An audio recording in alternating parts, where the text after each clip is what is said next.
sini saya akan membacakan subpokok dari materi kami. Yang pertama, definisi kemiskinan. Yang kedua, mengukur kemiskinan. Yang ketiga, penyebab kemiskinan. Keempat, mengatasi kemiskinan. Kelima, definisi ketimpangan distribusi pendapatan. Keenam, mengukur ketimpangan distribusi pendapatan. Ketujuh, mengatasi ketimpangan distribusi pendapatan. Kedelapan, penyebab distribusi pendapatan. Dan terakhir, pengaruh ketimpangan pendapatan terhadap kemiskinan. Nah, selanjutnya saya akan membahas tentang definisi kemiskinan. Kemiskinan dipahami dalam berbagai cara. Pemahaman utamanya yang mencakup: yang pertama, gambaran kekurangan materi yang biasanya mencakup kebutuhan pangan sehari-hari, pangan, perumahan, dan pelayanan kesehatan. Kemiskinan dalam arti ini dipahami sebagai situasi kelangkaan barang-barang dan pelayanan dasar. Yang kedua, gambaran tentang kebutuhan sosial, termasuk keterkecilan sosial, ketergantungan, dan ketidakmampuan untuk berpartisipasi dalam masyarakat. Yang terakhir, gambaran tentang kurangnya kemampuan dan kekayaan yang tidak memadai. Selanjutnya, saya akan membahas tentang cara mengukur kemiskinan. Yang pertama, garis kemiskinan. Bisa kita lihat di mana rumusnya di PPT ini. Di mana GK itu adalah garis kemiskinan, GKM garis kemiskinan makanan, GKNM garis kemiskinan non makanan. Yang kedua, presentasi penduduk miskin. Nah, bisa kita lihat rumusnya di samping ini. Nah, di mana alfa sama dengan 0, Z sama dengan garis kemiskinan, YI adalah rata-rata pengeluaran per kapita sebulan penduduk yang berada di bawah garis kemiskinan.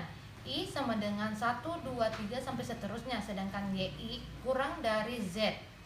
Q adalah banyaknya penduduk yang berada di bawah garis kemiskinan. N adalah jumlah penduduk. Yang ketiga, indeks kedalaman kemiskinan. Bisa dilihat rumusnya seperti ini. Nah, di mana alfa sama dengan 1. Terakhir, indeks keparahan kemiskinan. Bisa kita lihat rumusnya seperti ini.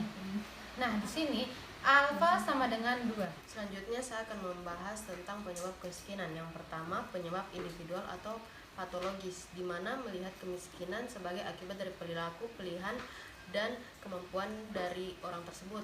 Yang kedua, penyebab keluarga. Di sini kemiskinan menghubungkan dengan pendidikan keluarga. Penyebab keluarga juga dapat berupa jumlah anggota keluarga yang tidak sebanding dengan kemampuan keluarga tersebut. Yang ketiga, penyebab subbudaya, di mana di sini kemiskinan menghubungkan dengan kehidupan sehari-hari, dipelajari atau dijalankan di kehidupan sekitar. Yang keempat, penyebab agensi, di mana melihat kemiskinan sebagai akibat dari orang lain, perang, pemerintah, atau ekonomi. Yang kelima, penyebab struktural. Di sini kemiskinan merupakan hasil dari struktur sosial. Saya akan membahas tentang mengatasi kemiskinan. Di Indonesia sendiri, program-program penanggulangan kemiskinan sudah banyak pula dilaksanakan, seperti pengembangan desa tertinggal, perbaikan kampung, dan gerakan terpadu mengatasi kemiskinan. Penanggulangan kemiskinan lebih mengutamakan kepada peningkatan pendapatan masyarakat, dengan mendudukan masyarakat sebagai pelaku utamanya melalui partisipasi aktif. Melalui partisipasi aktif ini, masyarakat miskin sebagai kelompok sasaran tidak hanya berkedudukan menjadi objek program, tetapi ikut serta menentukan program yang paling cocok bagi mereka. Dalam masa pemerintahan SBY, telah dicetuskan program Mr. Plan, percepatan dan perluasan pengurangan kemiskinan Indonesia, atau yang disebut MP3KI, untuk memberantas kemiskinan. Program ini direalisasikan melalui beberapa kegiatan, seperti pemberian bantuan dan perlindungan sosial, pemberdayaan masyarakat, pengembangan usaha kecil dan mikro, serta program pro rakyat, penyediaan prasarana dan sarana murah. Selanjutnya, saya akan membahas tentang pengertian distribusi pendapatan nasional. Menurut Dumeri, distribusi pendapatan nasional adalah merata atau timpangnya pembagian hasil pembangunan suatu negara di kalangan penduduknya.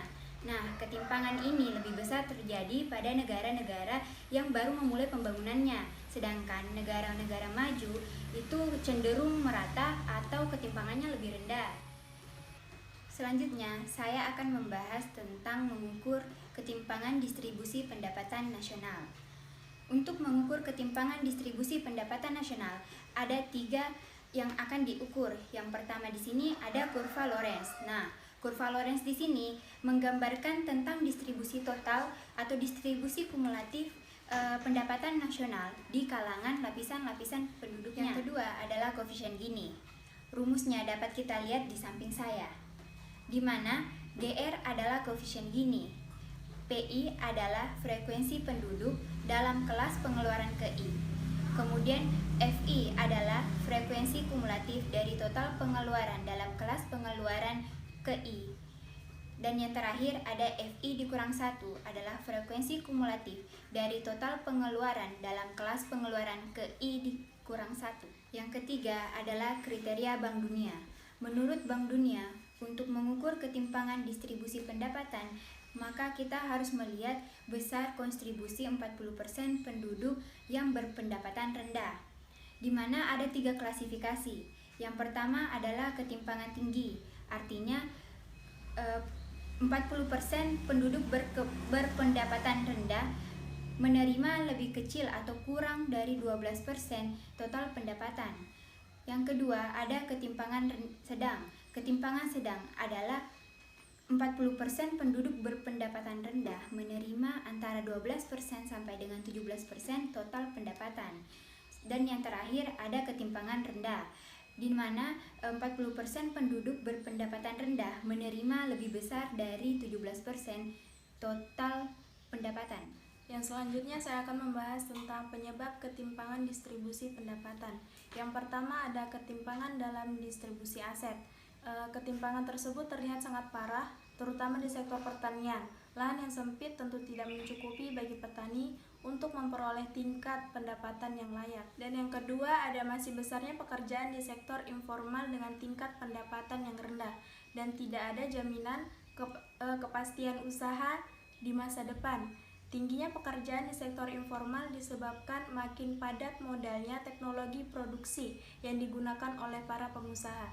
Dan yang ketiga ada akibat kesalahan kebijakan pemerintah. Salah satu contohnya kebijakan pemerintah yang memperburuk distribusi pendapatan adalah pemberian subsidi BBM dan listrik. Yang selanjutnya ada cara mengatasi ketimpangan distribusi pendapatan. Yang pertama harus ada kebijakan untuk mendistribusi aset agar golongan tidak mampu bisa memperoleh aset sebagai modalnya untuk berusaha. Dan yang kedua ada meminimalkan bertambahnya pekerja di sektor informal.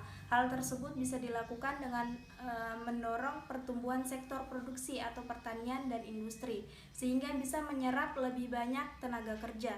Dan yang ketiga ada penghapusan subsidi BBM dan listrik dan diganti dengan program lainnya.